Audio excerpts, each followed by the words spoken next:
I have just done something that is very dumb but also kind of genius.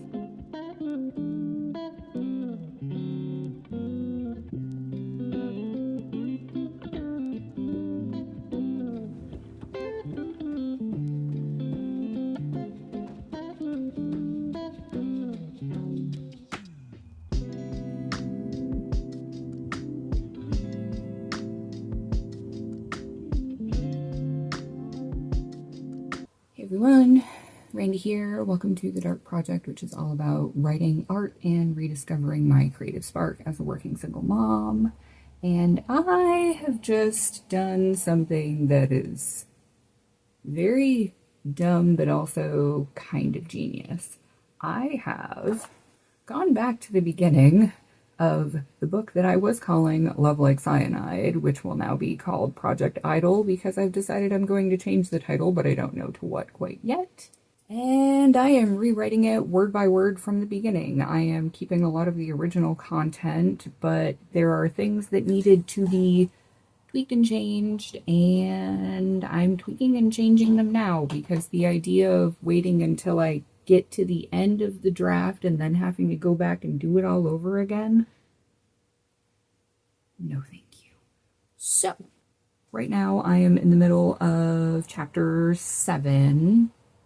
I am counting these words towards my now adjusted 50k goal for the month of July. But when I went back to the beginning, I was at 38,593 words, and I was in the middle of chapter 21. So as of right now, after starting this 4 days ago, I haven't done anything yet today because I have to go to regular work, and I've been doing all of the admin, video, life, cleaning, a little bit of self-care-ish things this morning. So when I get home from work, my goal is to finish up the chapter I'm on at least, and maybe start chapter 8. We shall see. But some of the things that I'm going back through and changing, so I'm calling this draft 1.5 now rather than my first draft, I'm making it more urban fantasy from the jump, in the interest of trying to make it more marketable and accessible to all people and all the things. I totally obliterated my normal writing voice in the process. So I'm going to be making it much more urban fantasy focused from the get-go. I realized I was having a lot of white room, blank face issues, like my female main character. For me, because I tend to have such large casts of characters, the way that they look is important. The manner in which they speak, which is shown through their dialogue, which is different from person to person, has to be unique enough that if I don't put a dialogue tag with a name, you can tell who's talking. You can tell who's walking by the way that they walk, the sound of their steps, if they're hurrying or going slowly, all of those things. Everybody's like, oh, well, that's not important. Okay, maybe not to some readers, but to me, as a reader and a writer, those things matter. Those things are important. So guess what? We're going back and we're plugging them in. I have written down my word count for each chapter so far, and my current range of the actual first draft was 1,100 words to 3,800 words. I'm aiming more for close to 2K up to 4K max. So definitely adding in words. And so far I've got one chapter that's still a little bit shorter than I would like it to be. So once I finish this actual whole draft and go back in, I'm probably going to add a little bit more into that one in particular. And the biggest thing that I've changed that I hated the first time around, that I'm pretty sure I mentioned when I was in one of Sky's streams, when I was only about 5K deep into the draft, was I put it in present tense. Because that's the thing right now, is present tense. I don't mind reading it. I hate writing it. My brain is always in third person omniscient past tense. I can manage first person First person to school. That I can do. Present tense. Not so much. No. We're done with present tense. So I'm switching everything to past tense now at almost 40K. I wish I would have just freaking kept it the first time around. But you know. You live, you learn, and we're all really just figuring this out as we go. Especially when you're doing things totally on your own and it's self-publishing stuff. So you're just kind of throwing spaghetti at the wall and seeing what sticks. I am a very loose plotter, but primarily a discovery writer. And the world had a lot of major, huge developments that kicked in around like chapter 15, 16. So now I'm having to go back because I had so many things happen that I was like, none of this is going to make any sense if I don't go through and trickle in this info as I go from the beginning.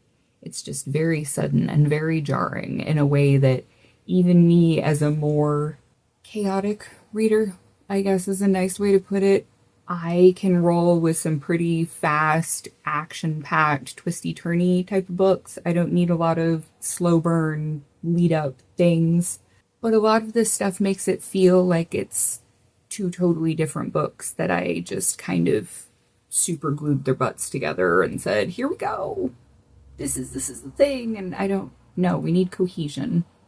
Some cohesion, at least, is important. So, I am still going to have romance be a big part of the story, but I want it to be a bit more urban fantasy focused. We'll see how that goes. And I'm saying urban fantasy, but it's not necessarily in an urban setting, but modern fantasy, maybe? Like 10, 15 years ago, before all of these ultra mega micro niches occurred, anything that was fantasy in a modern setting, unless it was sci-fi in a modern setting, was just called urban fantasy. Magic things, paranormal things in a modern setting, urban fantasy. So I'm calling it urban fantasy. And if there is a more appropriate micro niche, I suppose I could maybe sort of use that, but I don't necessarily feel like speculative fiction fits because that seems a little more science sci-fi to me, and that's not what this is, even though I do have some soft sci-fi, because disbelief must be suspended, so it has to make sense from a quasi-science perspective without getting so wordy and into it that it totally shuns the average reader. I don't want this story to be cozy and lacking in action and depth and big stakes. I want the world, or at least their part of it, at risk, in danger, threatened.